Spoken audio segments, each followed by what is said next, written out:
everybody, and welcome back to Plus Ultra Pitching.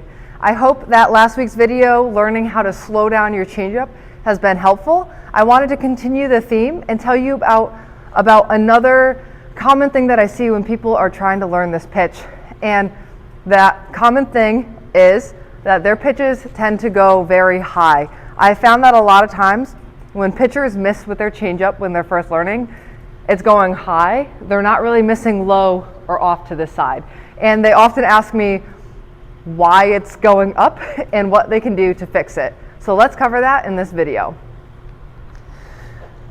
Number one, for the slip change and the circle change, it's a common theme for all three, but I'm going to start with those two, is where our follow through ends up. So when we throw a changeup, we want our follow through to actually end up very close to where we release the ball. It's one of the fundamental differences between a changeup and a fastball. When we throw a fastball,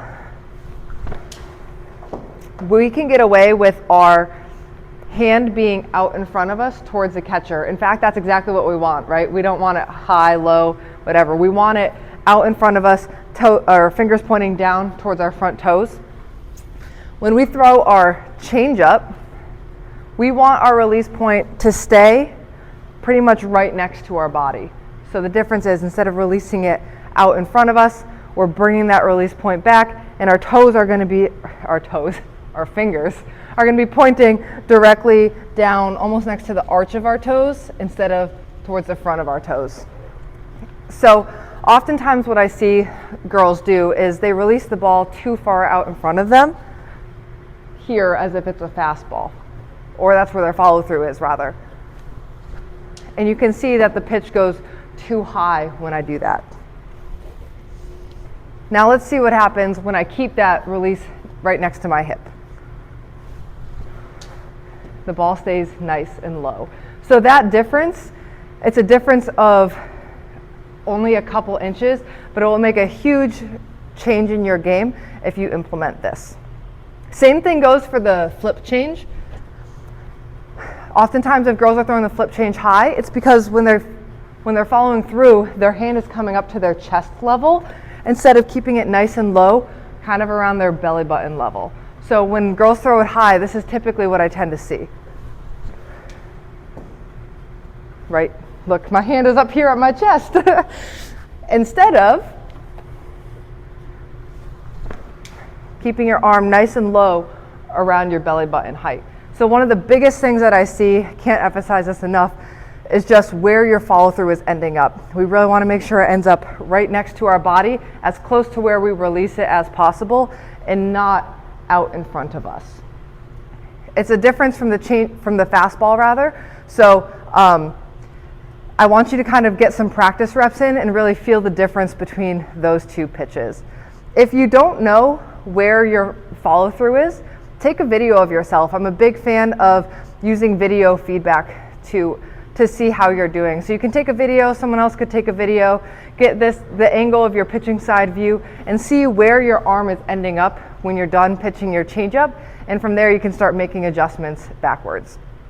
Another common thing I see, if you feel like your release is at the hip, but the ball is still going high, another common thing that I see is girls hinging at the hips when they are releasing the ball. And the reason that they do this is because they are trying to aim the ball instead of throwing the ball and pitching and trusting their mechanics. So that will look like this. So when we aim the ball, we kind of scrunch our whole body and lean forward to try to place the ball exactly where we want it, instead of staying nice and tall and stacked and trusting our mechanics in the snap to get the ball there. This is what it will look like if your pitcher is trying to aim the ball. First of all, you can see again that release ends up too far in front of you when you're aiming the ball, but your chest is also over your toes. So to make that adjustment, we really want to focus on feeling our shoulders and our rib cage directly over our hips throughout the entire pitch. So the change will go from this to this, to keep that ball nice and low. That goes for all three change-ups, the slip change, the circle change, and the flip change. So just to recap, number one, take a video of yourself pitching to see where your follow through is. We want to keep our follow through at our hip with our fingers pointing directly down and not out in front of us. Keep it nice and close at our hip.